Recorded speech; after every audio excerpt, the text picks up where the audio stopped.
Estamos apresentando Showtime. O telefone da Polícia Militar é 190. Polícia Militar, servindo e protegendo a população. Agora na Showtime, Rodney Brocanelli.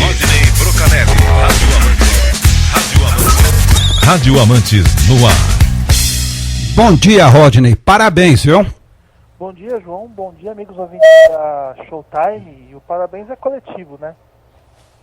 Mas é graças ao seu trabalho. Eu tenho uma qualidade. Eu sei escolher quem está conosco. Vocês, Ildete, Brickman, Percival, Palmério. Agora, ô Rodney, você podia explicar para mim que diabo é isso aqui, que as emissoras jovens estão se unindo? Como é que vai funcionar isso? Pois é, João, essa é uma notícia que não é nem do Rádio Amantes, né? Mas vamos dar a fonte aqui. A gente sabe que existem vários sites sobre rádio muito competentes, e um deles se chama Tudo Rádio. E nas últimas semanas ele publicou uma seguinte notícia, que dizem eles que é muito importante para o rádio brasileiro, que há algumas semanas foi realizada uma reunião entre os gestores responsáveis pelas principais rádios voltadas ao segmento jovem em São Paulo. E essa reunião teve como a pauta principal a criação de um grupo de mídia para representar o meio perante o mercado e também para adotar um novo tipo de posicionamento diante do seu público. Então, claro que ainda não estão definidas as ações, mas a gente pode ter uma ideia que talvez na parte promocional essas emissoras vão se unir, que é a 89 FM, a Rádio Rock, a Energia 97, Jovem Pan, a Metropolitana e a Mix FM. Então são rádios aí do segmento jovem da Grande São Paulo, e além dessas ações promocionais, talvez uma das grandes intenções é fazer com que elas, associadas, consigam captar mais patrocínios, mais verba do meio publicitário, João. Olha, eu não estou acreditando muito que isso vai dar certo, e te dou um motivo. Jair Sanzoni, Metropolitana FM. A Metropolitana de Mogi das Cruzes deve hoje 6 milhões de reais à AM de Mogi das Cruzes somente em encargos trabalhistas. A Metropolitana, que era de São José dos Campos, ele perdeu e hoje é explorada como rádio pirata aqui por um cidadão. As outras eu não sei, mas essa eu fico cabreiro. A outra aqui, a Energia FM, tem uma emissora também em São José dos Campos que é arrendada para a igreja evangélica. Então fica meio complicado a gente acreditar num negócio desse, o Rodney. Pois é, a listagem aqui dos profissionais que estão envolvidos aí nesse projeto é interessante. Você tem aí Tutinha, Fernando de Gênio, o Constantino da Energia 97, o Jair Sanzoni da Metropolitana e o Júnior Camargo, né? São donos, proprietários de rádio, né? Filhos de proprietários de rádios, cada um aí com a sua personalidade, muito peculiar. A gente conhece histórias do Tutinha, histórias também do Júnior Camargo, enfim. Então eu quero também ver como é que vai ser na prática essa reunião desses profissionais de rádio que têm temperamentos diferentes. E você não pode se esquecer o seguinte, em realidade o Fernando de Gênio dirige as rádios, mas as rádios são do João Carlos de Gênio. Certo. Agora, o Fernando de Gênio é uma pessoa, eu o conheço, é meu amigo pessoal, uma pessoa absolutamente séria, correta, e gosta de tudo arrumadinho, tudo certinho. Não vai dar caldo isso aí, tenha certeza. Tutinha também é sério. É sério, mas a gente conhece o temperamento. A gente conhece o temperamento dele, Flávio. Difícil, bem difícil. Sabe? Bom dia, Rodney. Bom dia, querido. Bom dia, Flávio. E eles, nenhum deles, ao que me conste, tem bala suficiente na agulha para competir com o Fernando de Gênio. Porque por trás da Mix FM, sim, você claro. não pode esquecer que tem a TV Mega, que tem a Unip, que tem o Objetivo, tem outras empresas. Então eles não têm, inclusive, bala. O Jair Sanzoni conseguiu quebrar a Metropolitana São José e quebrar a Metropolitana Mogi das Cruzes, que tem hoje um déficit de 6 milhões de reais só de encargos trabalhistas, Rodney. E uma outra pergunta à sua pessoa. O Paulo Abreu, aquele que não te paga nem eu, não tá nessa não, né? Não. Ah, tá.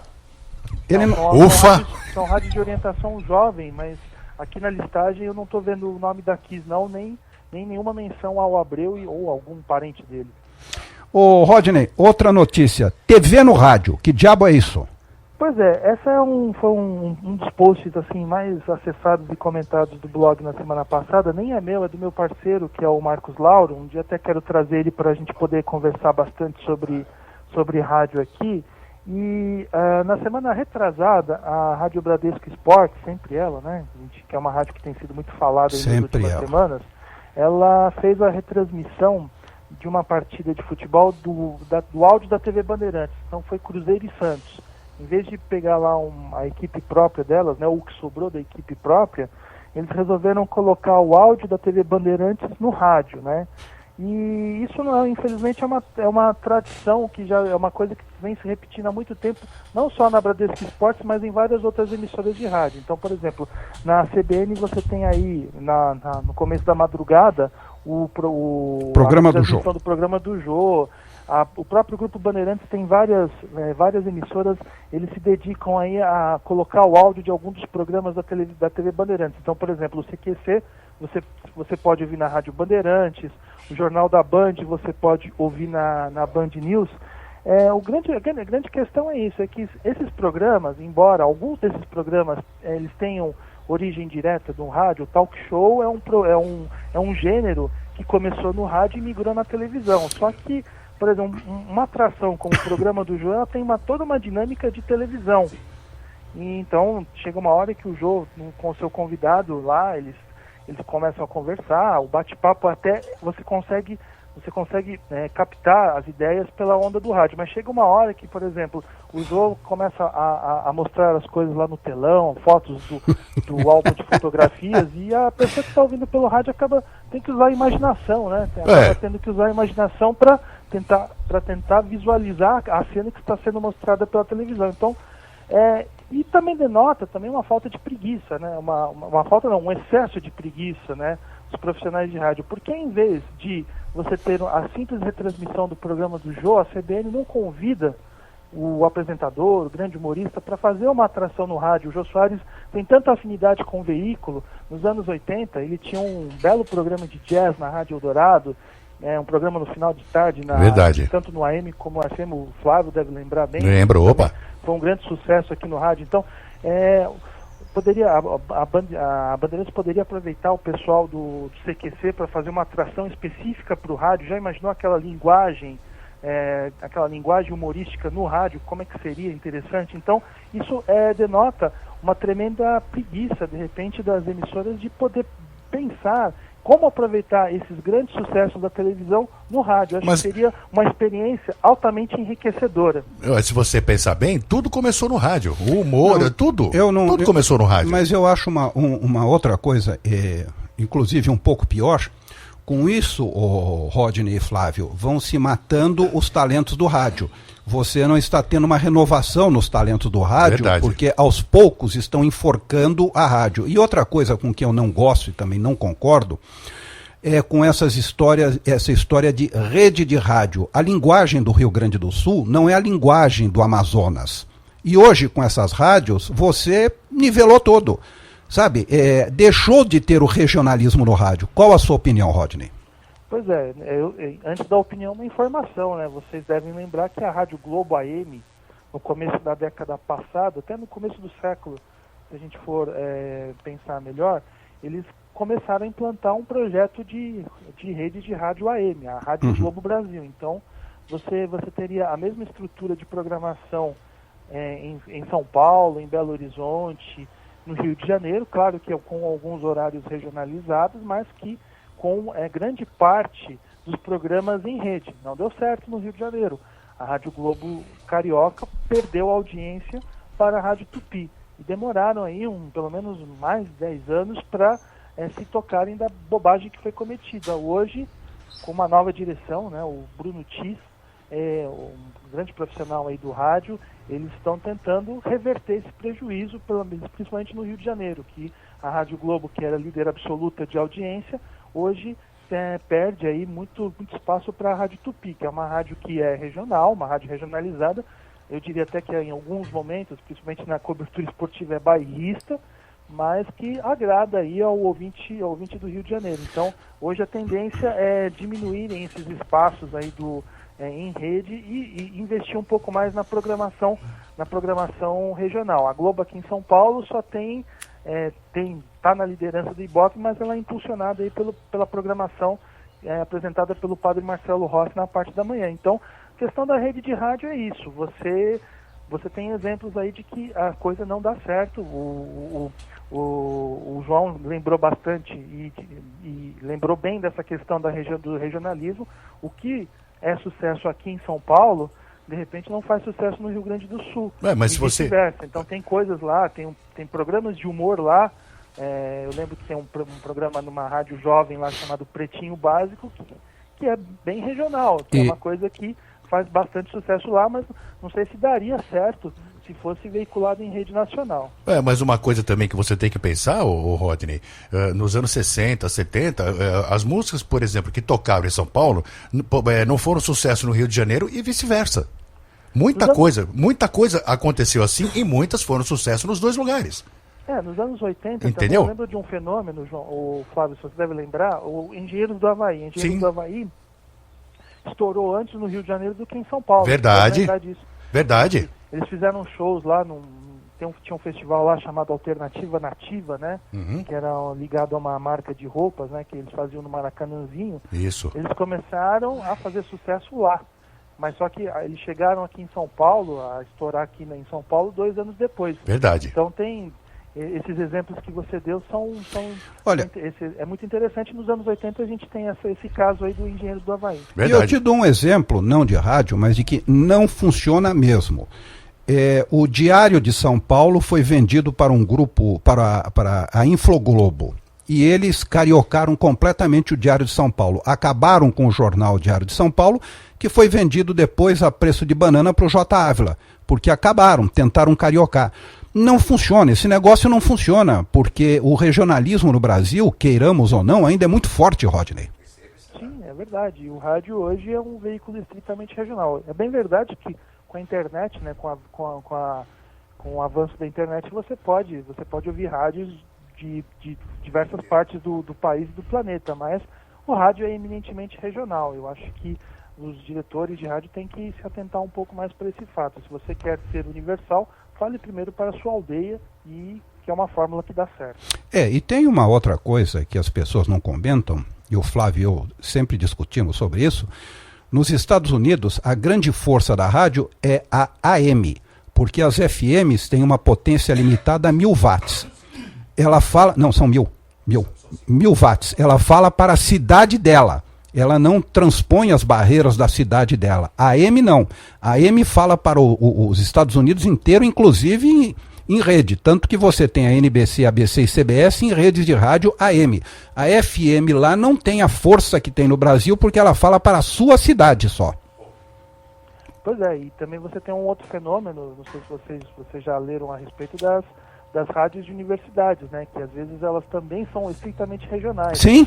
Elas são transmitidas pelo ar ou então até por circuito interno, dentro dos campus das universidades. Então o camarada que está lá dentro do quarto vai ouvir uma programação. Acho que esse é um outro exemplo assim de regionalismo levado às últimas consequências, porque você ouve a rádio interna lá da faculdade, aí isso que você tem essa característica regional mais radicalizada ainda. Olha, nós tivemos há algum tempo atrás o falecido Antônio Leite, que era arrendatário de uma rádio, a Rádio Planeta, aqui de São José, que devia ter o quê? 5.000 watts, quando muito. Só que todo mundo se espantava, porque a rádio dele pegava em todo o Vale do Paraíba, no litoral norte, chegava até quase São Paulo. Aí um dia um pessoal da Anatel vai para o litoral e vê um coqueiro extremamente verde, como nunca tinha visto na vida. Pararam para olhar aquele coqueiro. Era um coqueiro artificial com uma antena e um transmissor pirata acoplado dentro dele, pintado de verde também. As histórias de pirataria são deliciosas. São. Tinha uma rádio aqui em São Paulo, você falou em Rádio Planeta, né? Tinha uma rádio chamada Planeta 90. Era a maior rádio pirata aqui de São Paulo. Era a rádio do Padre Vidente Francisco Silva. Vocês já ouviram falar dele? Já, o Flávio ouvia muito, Sai Capeta. O Flávio certo ia lá na igreja dele ficar aqui na Se você quer saber, Toda semana. se você quer saber, Rodney, ele usava um transmissor de quase 10 quilos, tá? Não duvido nada. Não, me contou uma vez o Paulo Januário, um amigo meu, que era o diretor jurídico da Anatel, que foram apreender desculpe, o transmissor dessa rádio. E você sabe onde estava o transmissor, Rodney? Onde estava? Enterrado no chão. Faz sentido, né? Enterrado no chão. Fizeram um bunker, enterraram ali e mandaram bala. Em Mogi das Cruzes, você tem o famoso Pico do Urubu. Não sei se você já falou, já ouviu falar sobre isso. Não. No Pico do Urubu... Eu fico próximo aqui do Pico do Jaraguá, mas Pico do Urubu... O Pico do Urubu em Mogi das Cruzes o lugar é essencial para emissoras de rádio e televisão, tanto que todas as antenas estão lá. E aquilo está pululando de emissoras piratas. Eles enterram os cabos no mato, levam, alugam o local e colocam o transmissor pirata lá e chegam até São Paulo. Porque por que a Rádio Sul-América Trânsito, que é metropolitana, pega em toda São Paulo e no Vale do Paraíba? Porque a torre dela é no Pico do Urubu. E tem uma tendência também, o João e Flávio, não sei se vocês sabem também, tem muito equipamento abandonado aí de emissoras de rádio. Eu citei o exemplo do Pico do Jaraguá, mas você olha lá para aquela região, você vê várias antenas, né? Então, muitas delas foram utilizadas por rádios comerciais, né? E depois, por motivos assim diversos, elas deixam de usar aquele equipamento e acabam sendo alugados ou então até mesmo, entre aspas, usurpados por rádios piratas que acabam transmitindo aí para uma região bem grande aí da cidade. Agora, Rodney, uma coisa que me deixou preocupado aqui, você noticia que furtos de cabo atrapalham a transmissão de futebol? Que diabo é isso? Pois é, e é para deixar preocupado mesmo, porque é um estádio da Copa do Mundo, né? Então, há umas 2 semanas, nós tivemos uma partida entre Bahia e Grêmio, válida pelo Campeonato Brasileiro de Futebol, né? E as rádios de Porto Alegre foram fazer a transmissão dessa partida, né? Acompanhar aí todos os lances aí do Grêmio, e quando chegaram lá, perceberam que os cabos que são utilizados para esse tipo de transmissão foram furtados. Eram da Oi, né? Eram da Oi, e eram cabos internos, os cabos que passam por dentro do estádio, não são os cabos externos, porque furto de cabo, hoje na telefonia, é algo muito usual.